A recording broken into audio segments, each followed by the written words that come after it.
about the last military expression of the Republic of Texas is composed of two sort of far out there sort of schemes. One under the command of a gentleman by the name of Warfield, another one by a fellow by the name of Jacob Snively. Let's talk about Warfield. In 1843, this mountain man, he's a fur trapper, native of New Orleans, but he'd gone to the hills to make his fortune as a mountain man, is commissioned by the Texan government to harass northern New Mexico, by and large in retaliation for the Santa Fe expedition. The Warfield expedition is not large. We're talking about fewer than 30 mountain men that get together, and about the only thing they accomplish is they raid the northeastern New Mexican town of Mora. Go in, hold it for ransom. The New Mexico militia attacks. There's a bit of a dust-up, and ultimately Warfield leaves, having accomplished very little. That sort of long-shot expedition is also coordinated somewhat by the expedition of Jacob Snively. Jacob Snively has a larger force, about 70 men, and he launches out of Bird's Fort up in Tarrant County, in what is now Tarrant County. Snively's entire expedition, the point of his expedition is to go and interdict the Santa Fe Trail, connecting Santa Fe with Independence up near present-day Kansas City, and to essentially establish Texan control over the length of the Santa Fe Trail that goes through the territory that is claimed by the Republic of Texas according to the Treaty of Velasco, which is the Rio Grande. Well, the Rio Grande goes all the way up into Colorado and includes all of eastern New Mexico.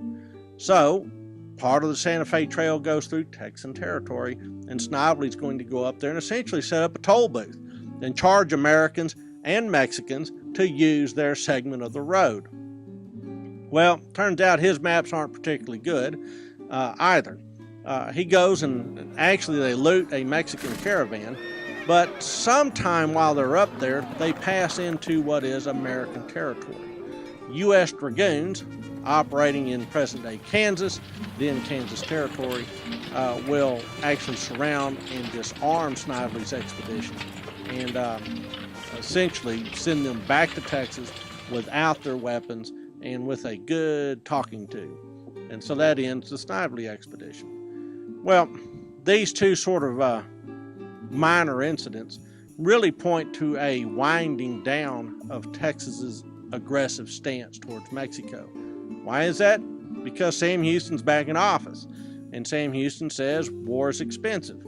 Also, he's trying to get Texas annexed to the United States, and you don't want a simmering war with Mexico complicating that. So what he does is he offers a truce and gets a truce from the Mexican government. He says, tell you what, we're going to have this truce and we'll bring in outside commissioners. And these outside commissioners will decide exactly what the final boundary should be, and maybe then Mexico will recognize Texas independence if we promise not to be annexed to the United States. Just to make sure that everybody's above the board on this, we'll let the British come in and negotiate all these settlements. The Mexicans are looking at this going, all right, well, doesn't look like we're going to be able to reconquer Texas anytime soon, so an independent Texas is more desirable than a Texas that's annexed to the United States. Who would really like to curb American ambitions? Well, that would be Great Britain, so we'll let them come in as the peace commissioners, and they'll set this whole thing up, and we'll have an independent state, a buffer state between Mexico and the U.S.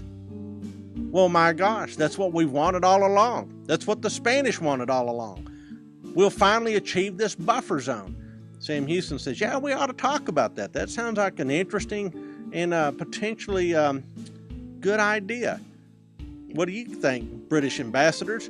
What do you think, British ministers plenipotentiary? They're all going, we'll start to kind of work this up and see where we go. Meanwhile, Sam Houston's telling the people in the United States, hurry up with that annexation, because if you don't get your act together, we may have to go another route.